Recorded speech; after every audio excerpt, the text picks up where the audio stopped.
James Starling here for the DJM YouTube channel after another SIL match. If you haven't seen the matchday experience and the highlights, click on the link in the description below before we spoil today's results. Guys, terrific result from your point of view. You must be delighted with that, John, first of all. Yeah, I think we got the win, which was the main thing.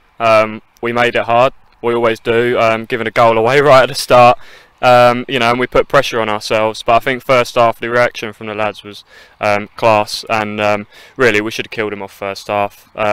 We kept it at 2-1 and they put a bit of pressure on at the end, but I think we dealt with it quite well. Yeah, I mean, from yourself, Brett, during that first half I thought they started off really well in that first 10 minutes. It was a very strange formation. They were kind of playing with a sweeper, but then also they had kind of three guys sitting in the middle as well, and it was a lot of long balls, but the moment you got yourself that goal from the free kick, you calmed, you know, everything just played a lot better. How did you see the first half?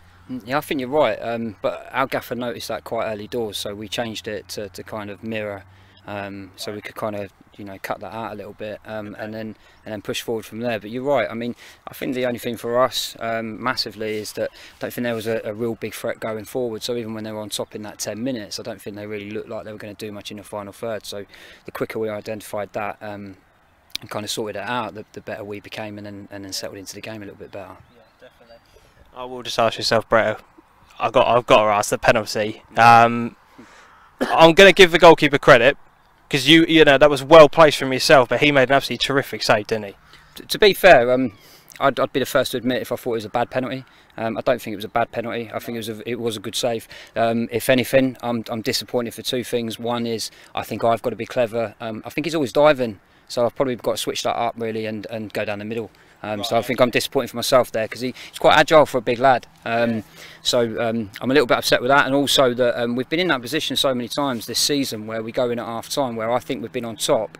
There's a goal or so in it and we've not put teams to bed, and they always feel like they've got a chance, and I think that 3-1, I think that kills that at half time defeat. We come out and have a good 5-10 minutes in the second half, and I think they're gone. So them two things, rather than it, you know, worried about the actual miss as such and it being a good or bad penalty, I think they're the two key things that the killer for me.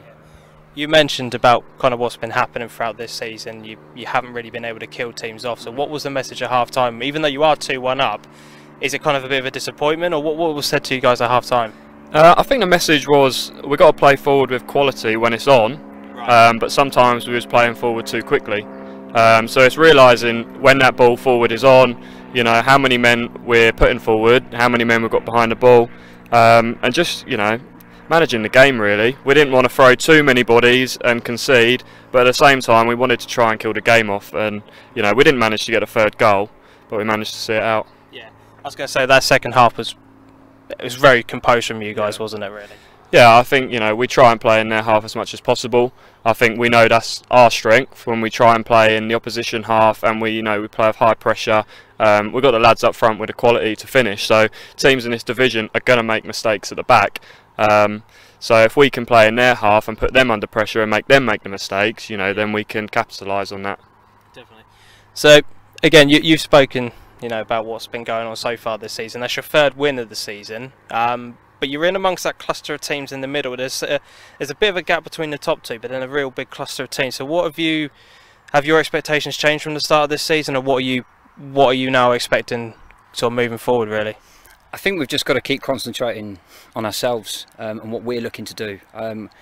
You know, we know that an out-and-out striker in these leagues is always a massive plus. Yeah. And as much quality as we've got going forward, someone that sits on the shoulder and just gets in behind in these leagues will do massive damage. And I think, you know, we're, you know, probably one or two players strength-wise away from being where we need to be. And I think that's what we need to concentrate. I think a lot of people worry about other teams and what they're up to and stuff like that. And we know what our plan is. And you know, you're going to get teams say that on our day we can beat anyone and all this, you know, but we just know what we're trying to get as the finished article, and when we get there, then each game can be what it is. You know, you can't predict football until you're out there, so it is what it is. But if we get it right where we need to be as a team moving forward, then the results will come, and we'll keep going forward. So that's what we can concentrate on, really. Superb. Right, guys, thank you very much for your time. Really do appreciate that. Make sure you hit the like button, leave a comment and subscribe, and until we see each other next time, adios.